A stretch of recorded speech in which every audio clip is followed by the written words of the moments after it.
दादा नमस्ते. नमस्कार. विशाल भाऊ काय सांगाल, कसा आनंद आहे? आनंद आता वेगळाच आहे. आज काय झाले, जे आम्ही 4 दिवस जी दुःखात होतो ते आज सुखात आले झाले. म्हणजे काय झालं, 14 तारखेला आमचा परिंच्या मैदानातून जो बैल गेला होता, तुम्ही बाईट टाकली होती बरोबर. 14 तारखेला थैमानची, आणि 14 तारखेला बैल गेला होता तेव्हा आज आम्हाला भेटला आहे इथे. जवळपास 72 तासापेक्षा तो तुमच्यापासून लांब होता, एकटाच सगळ्या त्या परिसरात फिरत होता. काय काय कुणी कुणी कसं सहकार्य केलंय तुम्हाला त्या भागात? आम्हाला म्हणजे ना परिंच्यातले लायटर ग्रुप परिंचे आणि अजय जाधव आणि त्यांची सर्व टीम, त्यांनी आम्हाला एवढं 4 दिवस सहकार्य केलं. आणि इथला ड्रायव्हर वर्ग आहे त्यांनी आम्हाला एवढं सहकार्य केलं, म्हणजे 4 दिवस आहे ना ती अहोरात्र आमच्यासाठी पळत होते, रात्रंदिवस. लय मोठं सहकार्य त्यांनी आम्हाला केलं. बरं, ज्यावेळेस आपला व्हिडिओ आज आहे ना त्यांचं म्हणजे एवढं सहकार्य की आज फोन भेटलाय त्यांच्यामुळे भेटलेला आहे, फक्त बाकी नाही काय. बरं बरं, त्यांनी काय पाणी वगैरे पाजलं का, त्याला खायला टाकलं का? पाणी पाजलं, खायला टाकलं. बरं बरं, काय वाटत होतं जसजसे दिवस जात होते? पहिला दिवस गेला, दुसरा गेला, नंतर तिसरा दिवस गेला, वाटत होतं का थैमान सापडेल म्हणून, का कोणी नेला? वाटायचं म्हणजे असं काय व्हायचं, आम्ही काल आलो, काल बी 2 वेळा नुसतं आम्हाला हुलकावून दिल्या व्हायचं, जवळ यायचं आणि पळायचा. आणि आज तर असं वाटत होतं, अपेक्षित असा काय करून पण दिसला नव्हता, जशी अपेक्षा वाटत नव्हती. पण यांनी आम्हाला एवढं सहकार्य केलं, त्यांचा कोण असले का त्यांनी जेव्हा पडा पळून कोण धरलेला आहे अक्षरशः. बरं, पळून धरलेला आहे. तुमचा ज्यावेळेस युट्यूबला व्हिडिओ टाकला, त्यानंतर इंस्टाग्रामला पण खूप लोकांनी बघितला, त्यावेळेस काय प्रतिक्रिया होत्या? फोन किती लोकांचे आले? कुणी कुणी त्या व्हिडिओ बघून सहकार्य केलं? व्हिडिओ बघून आम्हाला या भागात म्हणजे या ग्रुपने बरेच इथले आसपासचे जे वस्तीवाडी आहेत त्यांनी म्हणजे फोन यायचे आम्हाला, इथं दिसलाय तिथं दिसलाय. आणि फोन आले की मग सांगायचे इकडे तिकडे. आम्ही यायचो, आम्ही 4 दिवस झालं म्हणजे आज इकडे सकाळचं आले की दिवसभर परत संध्याकाळी. बरं, आणि राहायचो.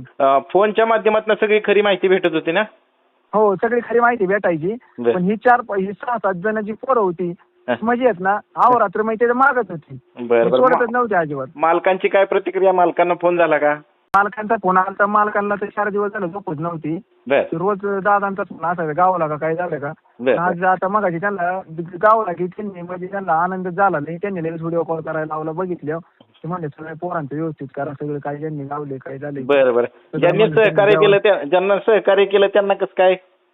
त्यांना काय योग्य ते आपण बोलायचे बक्षीस देणार. बरं बरं, वा वा, धन्यवाद तुमचं. आणि विशेष म्हणजे सर्वात म्हणजे आम्हाला आहे ना, तुम्ही एक मोठ्या भावागत असले की आम्ही रोज तुम्ही आम्हाला एक दिवसात 3 ते 4 फोन करीत होता, दादा खून गावला का, खून गावला का. आज आज सकाळी बी तुमचा फोन आला, खून गावला का. मग खून गावला की पहिला मी तुम्हाला फोन केला. तुषार मैदान रिपोर्टर यांनी आम्हाला सर्वात मोठं सहकार्य केलेलं.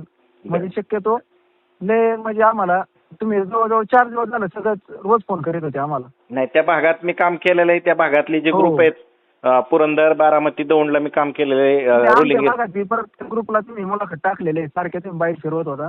करताना आम्हाला या लायटर ग्रुप आणि अजय जाधव त्यांची सर्व टीम आणि आपला एक बैल चालवणारा ड्रायव्हर आहे, गुरु ड्रायव्हर म्हणून इथला परिसरातला पोरांनी एक आम्हाला 4 दिवस सहकार्य म्हणजे लय सहकार्य केले आम्हाला. आणि मैदान आयोजकांनी कसं सहकार्य केलं? परिंचे ज्यांनी मैदान आयोजित सगळी कमिटी जी होती ना, पंच, ते सगळे पंच होते. तुमच्या नाव काय? निसारी नामदार, ते सगळे त्यांची टीम आहे ना.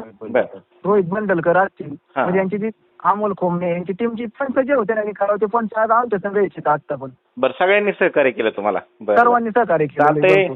ठीक आहे, नाथसाहेबांचं नाव घ्या, गुलाल त्याच्या अंगावरती टाका आणि आता आराम करू द्या. आराम करू द्या त्याला, व्यवस्थित त्याची काळजी घ्या. त्याचं ऍक्टिव्ह आहे तो फार. आणि सावलीला बांधा. तुम्ही पण आता उन्हाची तीव्रता वाढलेली, आता निवांत राहा. 3-4 दिवस तुम्ही खूप फिरलाय त्या परिसरात उन्हातानात. 3-4 दिवस म्हणजे असं फिरलं की आम्हाला ना कधी आठवणारच नाही. आता इकडे आलोय पुढे आले म्हणजे गाव असल्याकडे पाठ झाले इकडे. आम्ही हा डोंगर आहे ना, या डोंगर आम्ही दिवसात 3 वेळा 4 वेळा चढवतो. नाही, खूप ऊन आहे, उष्णता खूप वाढलेली आहे. काळजी घ्या तुमची, नंदीची पण काळजी घ्या. थैमान निश्चितच आपल्याला मोठ्या मैदानामध्ये 1 नंबरचा गुलालाचा मानकरी दिसणार, नका काळजी करू. हो, चालते, ठीक आहे, धन्यवाद. धन्यवाद, तुमच्या मनापासून धन्यवाद. ओके. हर हर महादेव.